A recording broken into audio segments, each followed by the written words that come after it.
Field survey করেনি, বাংলার লোক যাতে ভোট দিতে না পারে একই এপিক কার্ডে বাইরের লোকের নাম তুলেছে।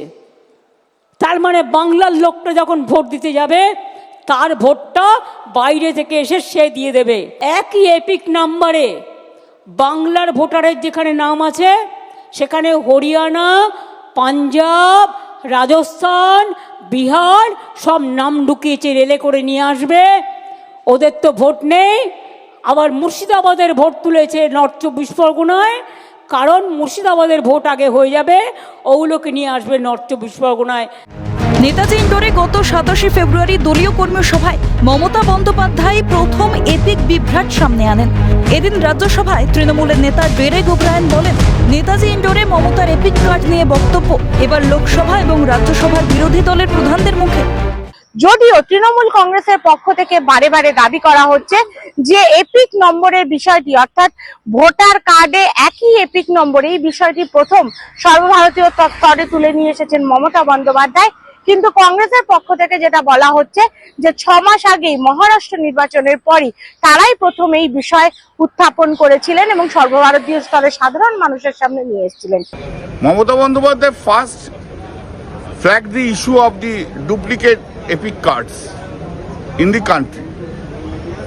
এখন সেটা ওরা অন্যরকম এক্সপ্যানশন দিচ্ছে, দ্যাট সেটা আবার কন্ডাক্ট রুলসের, ইলেকশন কন্ডাক্ট রুলসের রুল 20 ভায়োলেশন হচ্ছে।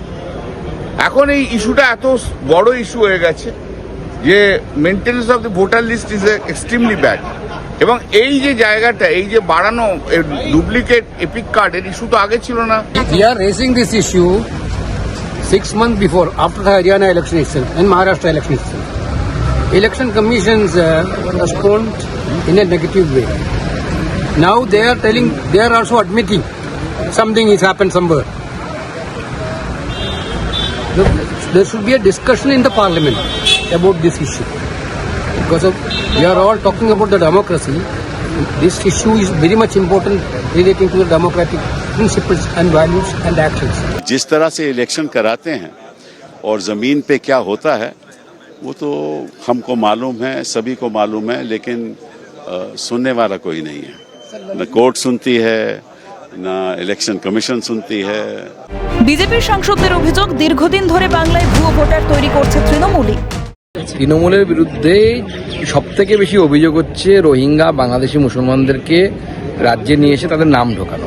এবার তারাই চিৎকার করছে এপিক নাম্বার, এক নাম্বারের এপিক কেন হয়েছে সেই ব্যাপারে অলরেডি নির্বাচন কমিশন তাদের ক্ল্যারিফিকেশন দিয়েছে। ভোটার লিস্ট যাকে বাতি বাংলায় আমরা বলি, তা তৈরি করে হচ্ছে CEO, chief electoral officer. Chief electoral officer নিয়োগ কিভাবে হয়? মুখ্যমন্ত্রী মমতা বন্দ্যোপাধ্যায় 3 জন আইএস অফিসারের নাম পাঠান, বগলদাবা অফিসার, একদম পকেটের অফিসার। তাদের মধ্যে থেকে কেন্দ্রীয় নির্বাচন কমিশনকে কোনো একটি নাম সিলেক্ট করতে হয়।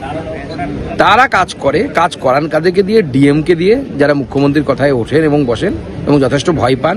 বিডিও, এসডিও, তাদের কথা নাই বললাম। তারা ভোটার লিস্ট তৈরি করে। অর্থাৎ পশ্চিমবঙ্গের ভোটার লিস্টে যদি কোনো গড়বড় হয় তার সব থেকে বড় দায়িত্ব রাজ্য সরকারের। ওদের পারিবারিক ঝামেলা, মা মেয়ের গন্ডগোল, তো আমরা কেন ওর মধ্যে ঢুকতে যাবো? আমরা জানি পশ্চিমবঙ্গের তৃণমূল কংগ্রেস বাংলাদেশি মুসলিম অনুপ্রবেশকারী, রোহিঙ্গা এবং ভুয়ো ভোটারের নাম প্রত্যেকটা বুথে ঢুকিয়ে রেখেছে।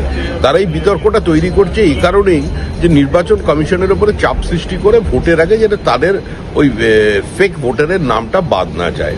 বলছি তো তৃণমূল কংগ্রেসটাই ভূত হয়ে গেছে, আর তাকে যদি ধরে কংগ্রেস, তাহলে কংগ্রেসের অবস্থা আরো করুণ হয়ে যাবে। যাই হোক, তো পশ্চিম বাংলাতেই তো 1 কোটির উপরে রোহিঙ্গা এবং বাংলাদেশি মুসলিম বসবাস করছে।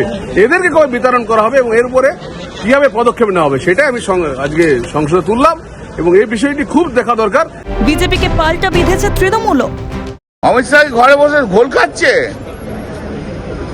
ধরো না, যত ইমিগ্রেন্ট আছে, ইলিগাল ইমিগ্রেন্ট আছে, তো আমাদের কাজ নাকি? এ তো দরকার বিএসএফ এর কাজ, সিআইএসএফ এর কাজ, ওটা তো অমিত শাহর আন্ডারে। এগুলো বাজার গরম করার জন্য কথা বলো, ওদের অপদার্থতাকে ঢাকার জন্য সব বাজার গরম করার কথা বলো। অমিত শাহ কি করছে? যদিও এই দুই বিষয় নিয়ে কংগ্রেস এবং তৃণমূলের মধ্যে মতান্তর থাকলেও দীর্ঘদিন পর ভোটার কার্ডের এপিক নম্বর ইস্যুতে আজকে ফ্লোর কোয়ার্ডিনেশনে দেখা গেল কংগ্রেস এবং তৃণমূল কংগ্রেসকে পাশাপাশি। নিউ দিল্লি থেকে ইন্দ্রাণী দাশগুপ্ত রিপোর্ট, ক্যালকাটা নিউজ।